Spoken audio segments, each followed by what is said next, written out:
Yo, what's up guys? It's Yellowfin, and it's time for Garage Review Episode 3.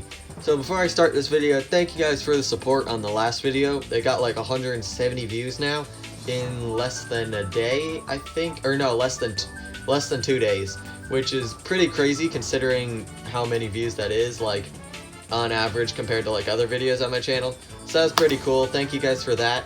And yeah, so I maxed out, I maxed out my first legendary recently, which was one I'd been working on for a while, which is the Porsche 911 GT2 RS. So I've basically put every legendary fuse I've done into this car, because none of my other cars have legendary fuses in it, which is why I was able to max it out so quickly. And also, it's a car that I've been wanting to max out for a while, because at stock, like 1 star, it's 3.194. Which isn't very good for a legendary. It has 100 MRA, which is nice, but that 3.1 second 0 to 60 doesn't really help with its good MRA. And 94 handling isn't, I mean, it is above average, but it's not that great considering it's an RQ86 legendary. But maxed out 2.8, 101, 212 top speed, and 100 MRA with 86 RQ makes it actually a very well performing car. So that is why I decided to upgrade it. And the rest of my legendary selection, I'm not really going to plan on maxing out this, or probably this anytime soon. And maxing out the McLaren 12C isn't, like, the best idea, because everyone, like, a large amount of people will have it maxed out, so it's just going to end up tying anyway. So, like, if I ever do put an upgrade, I'll probably just put one into chassis, or I'll just leave it like this at 2.892. Because, as you can see from its win ratio, I just only put it up against other McLarens, and there are better McLarens or British cars in general that if I want to put an upgrade into it, then I will, instead of this McLaren, just because everybody else has it. It is a great car, but I mean, like, not many people use it. And the Peugeot Axia, I mean, it would have been a good one to max out, but I don't really use it too often. Yeah, 378 races, 81% win ratio in 72 days. It's French. My French collection isn't very good. I don't really plan on collecting Peugeot, like, in the first place, and I mean, it does have like 100 and, I don't know, more than 100 MRA, it has 4-wheel drive, it has decent handling, but still, I mean, it isn't one I was really planning on maxing out. And then the NSX I got recently, like, my Porsche was already had 2 fuses into it, so I wasn't going to start maxing that out, but it probably will be my next legendary project. And then my Aventador SV, it's just such a good car already, that I don't really think I'll need to max it out anytime soon. Because maxed out it'll hit 23100, which, I mean, the handling, I might give it a chassis boost sometime in the future, but I don't really need to max it out anytime soon because it already beats a ton of stuff. Like, it has 1,011 races with an 81% win ratio, and 81% win ratio is basically going just up against max legendaries. So, though I don't really have a need to max out the Aventador SV anytime soon, which is why I decided to go with the 911 GT2 RS. Also, I decided to go with the 911 GT2 RS because I have a bit of a small specialization in Porsche. It's not really like I keep a ton of cars out of the way, but I mean, I do have a rather strong upper tier Porsche collection with having the Cayenne Turbo, the GT2, the 911 Carrera RSR, and the Boxster Spider, which is actually a rather great car considering it has like over 90 MRA, I think. And then I do have the off-roader, I have the medium prize car, and then a few of the key ultra rares like the Boxster Spider, the 718 Boxster, and the Turbo Martini. So yeah, I do have a rather strong Porsche collection, which is also why I decided to max it out, because I was previously specializing in Germany, which is why I was thinking, oh, maybe I should max out the Porsche then, and I also just like the car in general. But then I switched to American specialization, but still, Top Drives does like to do a couple of Porsche events now and then, so having that Max 911 GT2 RS will be very useful, and it will get its use in the time. So yeah, so that was one of the things that happened also with this garage update. Even though I'm more planning to do them like more like monthly or like once every like 2 to 3 weeks, I decided to do another one now because I did max out my banana as well as that legendary, so it's kind of like a pretty big milestone for this account. So yeah, also maxed out my banana 233. I've had this car for a long time now. Yeah, 401 days, 1,668 races, 81% win ratio, and like I had it at 1-2-1, where I had 1 fuse in weight, which was like my first epic fuse I ever did, but then I never really touched it again. Like, I barely ever put any other upgrades into it until recently, where I decided to put a chassis upgrade into it.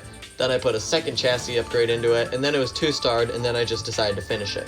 So that's why now it is maxed out, because I basically put 2 stars into it, and then I wanted to then eventually max it out. Now that's kind of similar with the Acadia Denali. I had it for a while, 411 days. It was one of my first epics, like one of my few first epics that I got, and I wanted to max it out. Actually, is it one of my first? So what's that? 382. That's 411.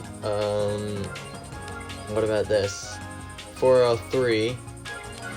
What about this one? 329. Oh, that's actually... Yeah, so I guess it was actually one of my most... Probably is my first epic. Unless I fused a previous epic, but I don't think I did. So I think the Acadia Denali was actually my first epic, and I have it at 2 stars. I'm planning on maxing it out sometime when I get the epic fuse or when it is needed in an event, because it's a very surprising car, to put it like that. It'll win races you don't think it'll win, and then it'll also lose races you will think it'll win, because it only has like 50 MRA or maybe like 40, but it does have rather good stats for a low tier epic American car. So that's why, and I also 2-starred it for a prelims, I think, so then I could get a carbon fiber, which I did manage to get because I 2-starred the Acadia Denali. So yeah, so that's basically what's happened with my garage. And also I do have what else did I max out? I did max out the 030 and my other 030, one at 323 and the other one at 233. So yeah, I did that. And what else happened? Anything else that happened with my account? Not really. I did think I maxed out a super rare. That was an interesting one that I'd been wanting to max out, if I can find it. Oh yeah, I know what it is. It's the Ford Focus ST Super Chips. I need this one for the Yellowbird campaign, where I never really wanted to max out any of these like British front-wheel drive, British front-wheel drive medium cars that are performance tires. Like, I don't really like them that much. I didn't really plan on maxing them. Like, I've had this one in my garage sitting around for like 27 days, which for a super rare, that's pretty long, like not being maxed and just sitting there. And I had one fuse in the chassis with it being completely bone stock, and that was it. So I decided to max it out recently because I do need it, and I don't really mind the Ford Focus ST, so that's why I decided to go with maxing out that one then. Also, I got a few new additions to the garage, like the Audi S6 and the Acura ILX, which I will plan on maxing out sometime soon. And I also, the Cadillac DTS, which I maxed out for the finals, which then secured me the carbon fiber and the El Mirage, which both of my El Mirages have been fused away because they're just our better American medium cars. Even my Pontiac G8 GXP has better stats than it maxed, and it's more of a city streets car and a drag car, the El Mirage. So, I mean, if I have the G8 GXP maxed, otherwise the El Mirage, for it to perform better, it will probably have to be maxed out, and I don't plan on maxing out another low tier epic anytime soon. Because for my epic projects coming up, I'm either thinking about maybe working on the TT, the AMG GT, the 911 Carrera RSR, maybe putting a fuse into the D12 Pegging to Paris in chassis, and then also I do want to work on at least max out one of these two. The M2 Competition Delimited would be one to work on. I also want to put a fuse into the CC, and I do want to finish off this car as well. So I have a lot of epic projects that I want to work on. I'm also thinking about maybe working on the Caterham 7420, but I'm not sure if I should, considering I really haven't used it at all for its 22 days, so I might just have it at 1 star for now. But yeah, so I have a lot of epic projects that I want to work on, which is why I'm happy that I did finish maxing out the Banana so I could start working on other projects in my garage. I'm more leaning towards working on the AMG GT because it's a rather great car. So yeah, that's the end of this video. Thank you guys so much for watching. If you like these type of videos, make sure to like, subscribe, hit the bell, do all that cool stuff. I'm Yellowfin99. Thanks for watching. Goodbye.